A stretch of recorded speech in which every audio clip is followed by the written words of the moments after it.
જય માતાજી, કેમ છો બધા? તો આજે હું ભીંડાનું શાક બનાવું છું, તો તમને બતાવું છું. તો જો મેં છે ને, પરંતુ તે કેવી રીતે બનાવ્યું તે તો તમારે મારી ચેનલ છે દમુસ કિચનમાં જોવું પડશે. અને તમે જોજો કે કેવી રીતે બનાવ્યું છે. ખૂબ જ સ્વાદિષ્ટ શાક બન્યું છે, તો આપ જરૂરથી તેમાં જોજો. અને આજે જ બરાબર શાક બનાવતી હતી ત્યારે જ ગોલાવાળો પણ આવ્યો અને શાકવાળો પણ આવ્યો, એ પણ વિડીયો મૂક્યો છે. જો અમારે શાકવાળા ભાઈ આવી ગયા. શું નામ છે તારું? ચેતનભાઈ. ચેતનભાઈ આવ્યો હતા 12 વાગે. હું શાક વઘારતી. આ તરબૂચ તમે લીધું છે, સારું નીકળે કે શું? લીધું, ટમેટા લીધા, જબરી કોથમીર. ગુંદા નથી લઈ જવાના? ગુંદા નાના નાના છે જ્યાં મીડિયમ એટલા હા, તારે યુટ્યુબમાં મુકાય પછી તારું ફેમસ થઈ જાય. કાંઈ હજી વિચારાને ક્યાં મેં ઘરે 11:15 થયા છે ને અમારે ભાઈ આવે રાધ્યા હાઈસ્કૂલવાળા. એના બેલા અમે કોરોના વખતથી ખાઈએ છીએ. કોરોના હતો તોય ખાતા હતા, પણ કોઈ દિવસ કોરોના કે કંઈ થયું નથી. ભાઈ આવે એવા વાગે ને કે અમારે જમવાનો ટાઈમ કેવો હોય છે, અમે ભાઈને ફ્રીઝરમાં મૂકી દઈએ છીએ. એક મિનિટ રાખો ને. હા, એક મિનિટ.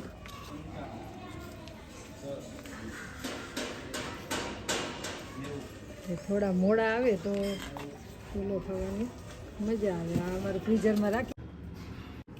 હું તમે આ ભીંડા મસાલાનું શાક ખાધું? બહુ સરસ બન્યું છે ભીંડા મસાલાનું શાક. એટલું ટેસ્ટી છે, બહુ સરસ અને નવીન રીતે આજ બનાવેલું છે. તો તમે પણ બધા આવો ચાખવા. અને આની રેસીપી, આ શાકની રેસીપી જોવી હોય તો દમુસ કિચનમાં તમે જોજો. અને અમે છાવા પિક્ચર જોવા ગયેલા તેનો પણ વિડીયો મૂકેલો છે. હા, લાલો ગેમ નવી ગેમ તે. હા, અને તરબૂચ સુધારાઈ રહ્યું છે. કેવું છે તરબૂચ? હાલો બધા તરબૂચ ખાવા. બહુ મીઠું છે, સરસ મજાનું છે અને ગેરંટી વાળું છે. આ પેલા લીધું તો થોડુંક બગડેલું હતું, મજા ન આવી. મોરું હતું, બગડેલું નહીં, મોરું એટલે મોરું હતું, પણ મજા નહોતી આવી. આજે આ સરસ મજાનું છે તરબૂચ. ચાલો બધા ખાવા. તમને બધા તરબૂચ છે ને, એને એમ કહેવામાં આવે છે કે ખાને કા તરબૂચ છે ને, એની કહેવત છે એટલે કે પીને કા પાણી, એટલે કે આનું શરબત પણ થાય. ખાને કા હલવા, ખાઈએ તો એકદમ ભરભર ભૂકા જેવું મોઢામાં થઈ જાય એટલે હલવા જેવું લાગે. અને પછીનું જે આપણે ના ખાઈએ છાલ હોય એ બકરી કા ચારા, એટલે કે ખાને કા હલવા, પીને કા પાણી ઓર બકરી કા ચારા. તો આ છે એ આપણે તરબૂચ માટે થઈ. અને કહેવત છે કે પહેલાં બહુ જ બોલતા આપણે. ભત્રીજાનો બાબો આવેલો તે તેમને રમવું હતું એટલે રોકાવું પણ હતું. તો સાંભળો તેની વાત.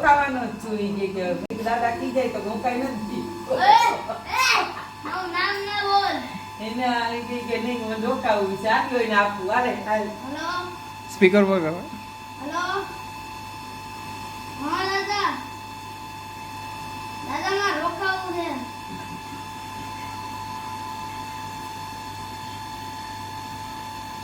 થોડીક વાર નહીં જવા દેવું.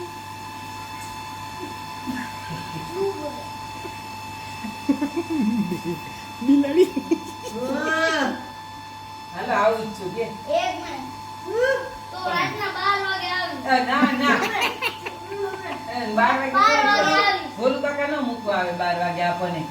ઈ પોતે પીવે અવડો છે તો ઈ તું હા બી તો હું 12 વાગે આવી. ઠીક છે? પછી મૂકવાનો આવે ભોળું કાકાને. આવજે ને દાદા. હવે માનું કે 3 વાગે મૂકવા જાય. તું આવું જ નહીં. તો આવું જે એવું દાદા યાર એવું ના કરો ને. કાપી ના કઈ નહીં એમને કાપ્યો તો એટલે મેં ના એને કાપી નાખી ને. એટલે વાત તો કરી તો માની ગયા દાદા. ને ના નોટ માને ને કોઈ દી. તો યાર 12 વાગ્યાની ના પાડી હોય મને ખબર છે. 12 વાગે આ ભાઈ ના ના હો, ખોટું બોલતો હવે તો ભોલું કાકા કેવું 12 વાગે ન આવું કોઈ દી મમ્મી એને આવવા ન દે રાત્રિ હું એને આવવા દઉં ના બાપા ભોલું કાકા ને ન આવવા દે ડોમ સાઈડમાં ગાડી આવી તો. તો ત્યાં ભોલું કાકા હજી નાનો જ છે દમુબાઈ ન જવા દે એને બબિયા થતા ભોલું કહી દે હાલ કરે અરે એવું તો એ ના હોય.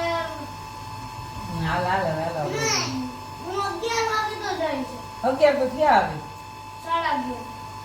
હવે એમ 11 તો અડધી કલાક 10 વાગ્યા. હાલો 11 ક્યાં તો 11:30. 10 વાગ્યા હોય તો પણ 11:30. હવે 11:30 સુધી તો હાલશે. તો કોઈ મૂકવાય નહીં આવે તો ભલે મૂકવા આવશે. તો રોકાઈ જાય. હા, લોલ. હવે બોલ ને હા, નહીં બીતે. ચાલે, અરે મચાલે હો જાતા અભી. બે હારાથી ગીત ગઈ જા તો મને અહીંયા રોકાવા દે. હા રોકાવાની ન કહ્યું ના, એ વાત સાચી. રોકાવા દે તો ગાઈ જાય ગીત. હું તો કહી દઉં. દાદાને કહી દઉં. હું કહી દઉં. હા, કહી દ્યો ને હું કહું. કે મને અહીંયા રોકાવા દો. અઠવાડિયું રોકાવાનું. અત્યારે નહીં, એક દિવસ. એક દિવસ શું કેવું? એક દિવસે બહુ થઈ પડે. અરે એક દિવસમાં જવાનું બાપા. આ સવાર તહેવાર દીધો ને હું હોવાર હું હોવા સાંજે આવ્યો તો હું. હવે 11 વાગ્યાના કપડા પહેરી લીધા સીધો ટુવાલ લીધો ઉઠી પથારીમાંથી એમ કરે ને? કાંઈ વાંધો નહીં. તો શું? અત્યારે આવી જાય પછી કાલે સવારે આવે. એને પછી વાઈ બધી એટલે ઉઠીને તૈયાર થાય હવે કાલની વાત કાલ કાલે પછી હવે બસ આજે આખો દી તારો પૂરો કર્યો નહીં, હું 12 વાગ્યા સુધી યાર. 12 minutes. હવે આ બપોરે નથી હું તો અરે 12 minutes 12. Do you understand? રિક્ષામાં. હવે અત્યારે 10 વાગે એકલી જાઉં તો મૂકી આવશે બોલો કાકા. બોલું કાકા નવરા છે ને માને લઈને દવાખાને ગયો તો તો પછી મને રમેશ મૂકવા દાદા આવે મૂકી આવશે. ના ના હું કામ કરું. આપણે આપણને બોલું કાકા બેહીને આવે હું લાલા કાકા અને રમેશ દાદા ધ્યાન રાખશું રમવાનું ત્યાં સુધી. હા હા ઈ થાય. ઈ તો સાચું કીધું. અને તમે મૂકી આવો એકદમ હું દીદી એમ કે મને દુખે દુખે તું શું કર તું તો રમત આમાં તો હું નથી. તો રમેશ દાદા નહીં લાલા કાકા નહીં લાલો બિચારા નું ખબર પડે તો રમેશ દાદા ઈ તો ગાડી કરીને ઉપડી જાય એમ છે. હા. અને એક વાર બોલો કાકા પર જલ્દી રે મૂકી આવશે તો ના ને પાછો પણ જલ્દી આવી જાય પછી તને કોણ મૂકવાનું બોલો કાકા અને અગર બહુ રાત પડી ગઈ તો એ રોકાઈ લે બહુ રાત પાડવી જ છે કે તો. નહીં બહુ રાત એમ નહીં અરે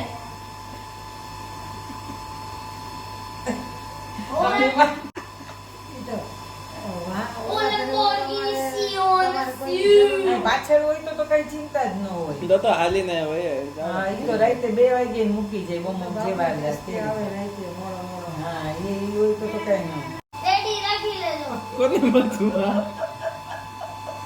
કોને ટેડી વી કોને ટેડી એના બદલે માનું હે?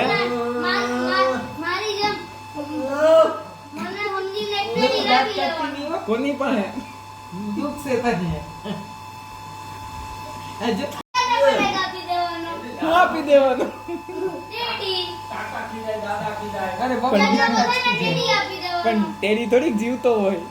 તો એ ખાલી સમજી લેવાનું કે હું છું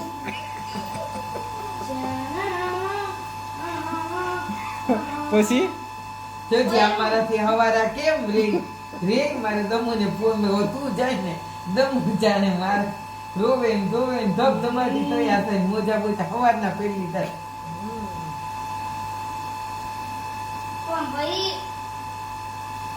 બોયલો મીન્સ બોયલું બોલો હવે જઈએ કા તાર મમ્મી પીવડાવી દે તો જઈએ હું રોકાઈ જાઉં અને અમારે આ છે તે ઉના ગયેલા તો ત્યાંથી તુલસી શ્યામ મંદિરે ગયેલા તો મંદિરનો પણ વિડીયો આપને બતાવું છું.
આમ પૈકે લાગો હા લઈ લો એ અંદર છે મંદિરમાં